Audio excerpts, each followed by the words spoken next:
ta'uddu ni'matallahi la tuhsuha. Seandainya kalian ini mencoba untuk menghitung berapa nikmat yang telah aku berikan kepada kalian, maka kalian tidak akan mampu. Hadirin, Allah Subhanahu wa taala telah memberikan banyak nikmat kepada kita.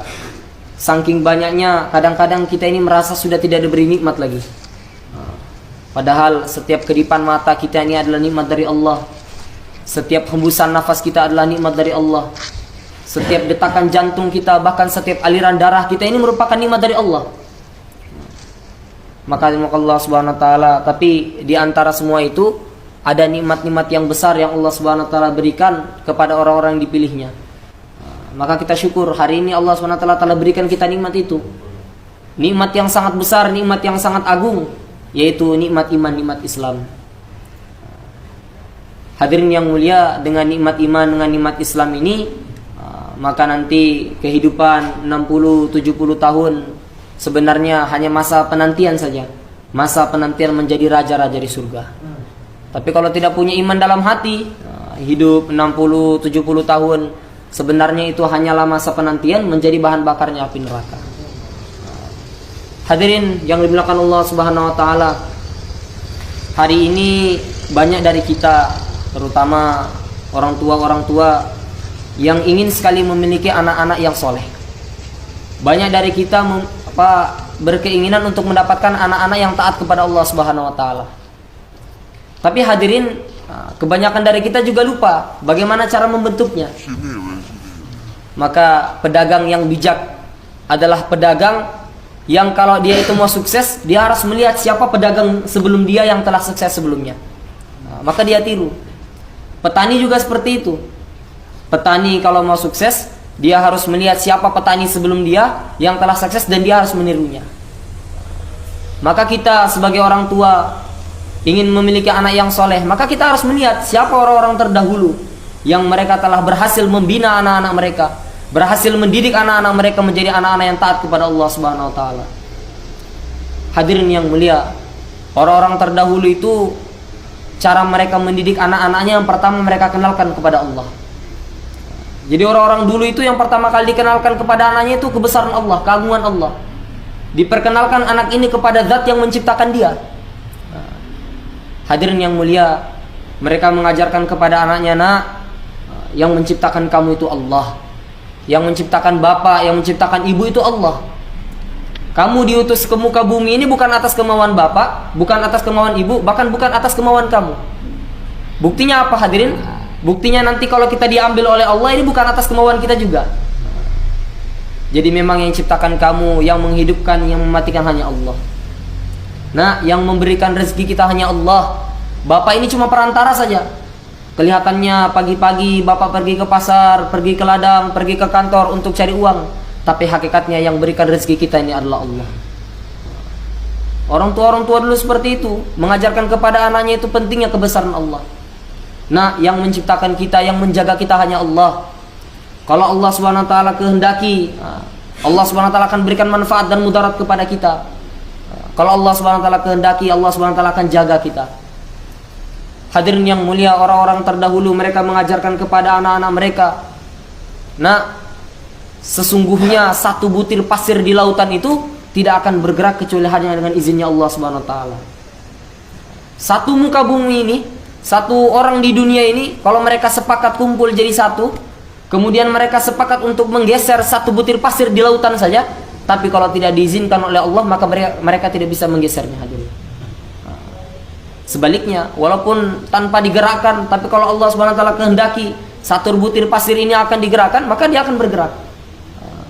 Maka segala sesuatu di muka bumi ini tidak akan bergerak, tidak akan berjalan, tidak akan jalan semuanya ini kalau tidak dikehendaki oleh Allah Subhanahu wa taala.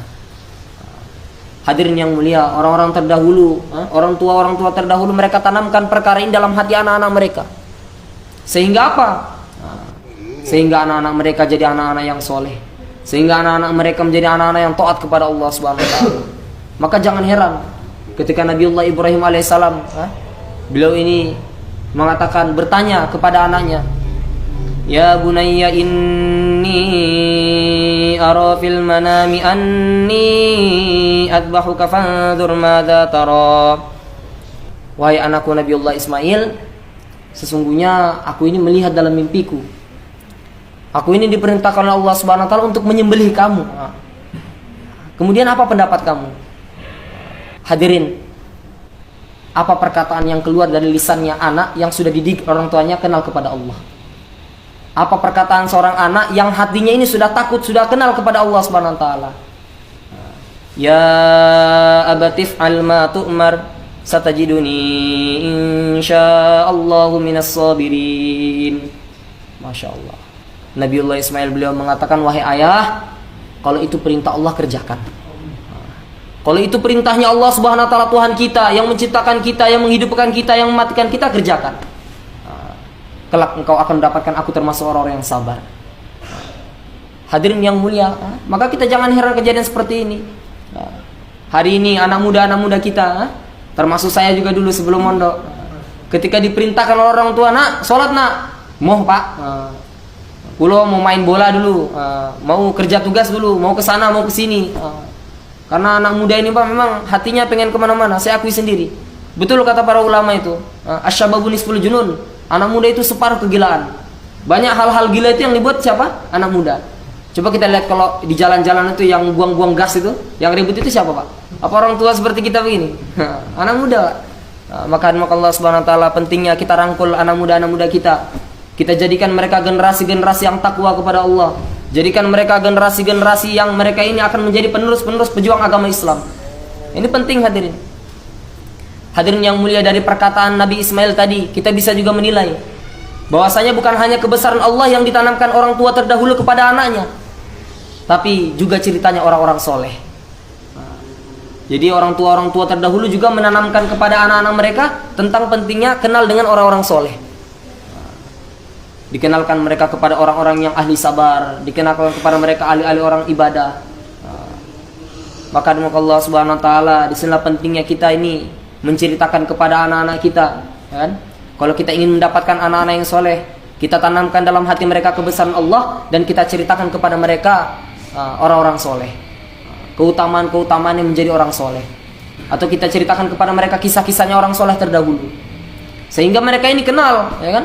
Siapa Sayyidina Ibnu Abbas radhiyallahu anhuma, Masya Allah 10 tahun sudah hafal Al-Quran 30 juz. Kita kenalkan kepada mereka, ya kan, anak-anak muda Sayyidina Abdullah bin Amr bin As radhiyallahu anhuma, masih muda hadirin, tapi sudah zuhud, sudah ahli ibadah. Saking zuhudnya puasa terus sampai badannya itu menjadi kurus. Ditegur sama Rasulullah, wahai Abdullah, badan kamu itu juga punya hak, keluarga kamu juga punya hak, tamu-tamu juga punya hak. Ya Rasulullah, saya ini menghatamkan Al-Quran ini setiap hari 1 kali. Jadi setiap hari hatam 1 kali. Maka baginda Nabi SAW menegur lagi, kalau begitu mulai sekarang kamu hatamkan Al-Quran 1 bulan 1 kali saja. Tapi hadirin, semangat muda yang dimiliki oleh para sahabat, yang mana orang tua mereka menanamkan kebesaran Allah dalam hatinya, menanamkan pentingnya orang-orang soleh dalam hatinya. Apa yang keluar dari lisannya Sayyidina Abdullah ini? Beliau mengatakan, ya Rasulullah, saya ini masih muda, saya ingin menggunakan masa muda saya ini untuk habis-habisan dalam agama.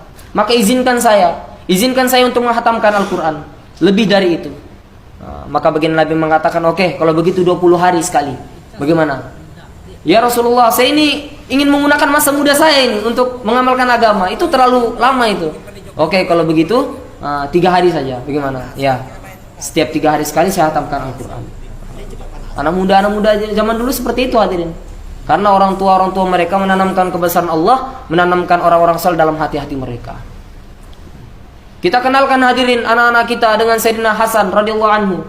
Sayyidina Hasan radhiyallahu anhu 7 tahun sudah bisa meriwayatkan hadis. Masya Allah.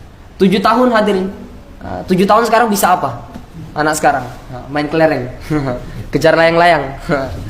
Hadirin yang mulia, orang-orang dulu seperti itu. Kenapa? Karena di dalam hati-hati mereka ini kebesaran Allah, keagungan Allah. Tidak kalah adiknya Sayyidina Husain radhiyallahu anhu, 6 tahun sudah meriwayatkan hadis. 6 tahun sudah meriwayatkan hadis. Maka hadirin yang mulia, inilah pentingnya kita ceritakan kepada anak-anak kita, ceritakan kepada pemuda-pemudi kita kebesaran Allah, pentingnya orang-orang soleh, sehingga mereka ini akan menjadi pemuda-pemuda, menjadi penerus-penerus bangsa yang bertakwa, ya kan? Kita lihat bagaimana satu jamaah, satu pasukan yang menaklukkan Konstantinopel. Siapa pemimpinnya itu hadirin? Sultan Muhammad Al-Fatih. Berapa umurnya pada saat itu? 21 tahun. Masih muda. Kemudian Allah Subhanahu wa taala itu adalah sebaik-baik pasukan dan sebaik-baik pemimpin. Ketika mereka sudah menaklukkan Konstantinopel, maka mereka bermusyawarah untuk melakukan Jumatan pertama di Konstantin. Maka mereka melakukan muhasabah. Ya, sekarang kita muhasabah siapa orang di antara kita yang paling pantas untuk menjadi imam, untuk memimpin kita ini dalam melaksanakan sholat Jumat di Konstantinopel untuk pertama kalinya. Maka mereka muhasabah hadirin. Seorang berdiri dan mengatakan, siapa di antara kalian semua ini yang ada di sini, yang mana dari mulai balik sampai sekarang tidak pernah meninggalkan sholat walaupun satu kali. Yang sudah pernah silakan duduk, yang belum pernah tetap berdiri. Hadirin yang mulia, alangkah ajibnya, alangkah masya Allah, ternyata tidak satu orang pun yang duduk pada saat itu. Pasukan yang menaklukkan Konstantinopel itu bukan ahli dunia, tapi ahli takwa. Buktinya apa? Ketika mereka muhasabah, tidak satu pun dari pasukannya itu yang pernah meninggalkan sholat walaupun satu kali. Kemudian mereka muhasabah lagi.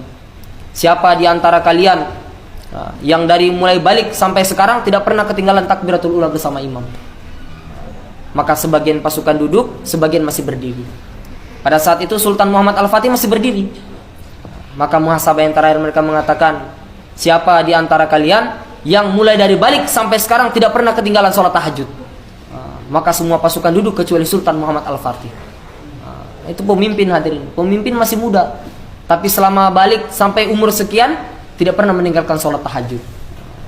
Maka ini hadirin, perkara-perkara yang penting, perkara keagungan Allah Subhanahu wa taala, pentingnya orang-orang soleh, orang-orang terdahulu yang mana mereka ini memajukan Islam, ini kita tanamkan dalam hati anak-anak kita. Sehingga nanti mereka ini kenal kepada Allah, kenal kepada Sayyidina Abu Bakar, kenal kepada Sayyidina Umar, kenal kepada Sayyidina Utsman, kenal para sahabat. Para sahabat ini masya Allah, mereka orang-orang yang mati-matian dalam agama. Sayyidina Abu Bakar beliau mengatakan, ayun kasiddin wa ana hayy. Apakah agama akan dikurangi sedangkan aku ini masih hidup? Itu Sayyidina Abu Bakar hadirin. Maka Allah Subhanahu wa taala, mungkin itu saja yang bisa saya sampaikan. Saya berbicara seperti ini bukan merasa lebih baik, bukan hadirin, tapi kita sama-sama belajar. Jadi dakwah ini bukan untuk orang lain, dakwah ini untuk diri kita sendiri. Karena bayan hidayah kami dari pondok sebelum keluar itu, yang pertama kali kami niat ini bukan niat untuk memperbaiki orang, bukan. Kata guru kami, kalian dakwah itu yang pertama niat islah diri, niat perbaiki diri. Kemudian yang kedua niat belajar usahanya baginda Nabi. Jadi kami ini belajar Pak. Kami bukan bicara seperti ini kami paling baik, bukan. Kami ini belajar. Jadi nanti kalau kami mungkin ada kesalahan ya tolong dimaklumi. Sebagaimana mobil ya kan. Kita lihat kalau mobil di jalan itu di atasnya itu ada tulisan belajar. Kira-kira kalau lampu merah dia lewati Pak, apakah ditilang seperti ini? Atau dia dimarahi masyarakat? Tidak, karena orang tahu di atasnya tulisannya belajar. Tapi kalau ada mobil ya kan, tidak ada tulisan belajar sama sekali. SIM lengkap, SNK lengkap, semuanya lengkap, tapi dia ugal-ugalan di jalan melewati lampu merah, maka dia akan ditilang. Seperti itu juga kami Pak. Kami ini masih belajar. Jadi mungkin masih banyak kesalahan-kesalahan kami. Kami hanya mengajak saja kepada saudara-saudara sekalian, mari kita rangkul bersama pemuda-pemuda kita untuk menjalankan agama. Karena pemuda ini sangat berjasa besar dalam agama ini hadirin. Kita lihat presiden kita yang pertama, beliau mengatakan, beri saya ini 10 pemuda, saya akan goncang dunia. 10 saja. Berarti memang pemuda ini memiliki nilai khusus dalam agama. Maka Allah Subhanahu wa taala mungkin itu saja yang bisa saya sampaikan. Benar datang dari Allah Subhanahu wa taala. Kalau ada salah atau khilafnya, itu datang dari diri saya sendiri pribadi karena masih seorang santri, masih dalam tahap belajar. Untuk sempurna majelis kita ini, kita tutup dengan doa kifaratul majelis. Subhanakallahumma bihamdi, subhanakallahumma bihamdika, asyhadu an la ilaha illa anta astaghfiruka wa atubu ilaik. Assalamualaikum warahmatullahi wabarakatuh.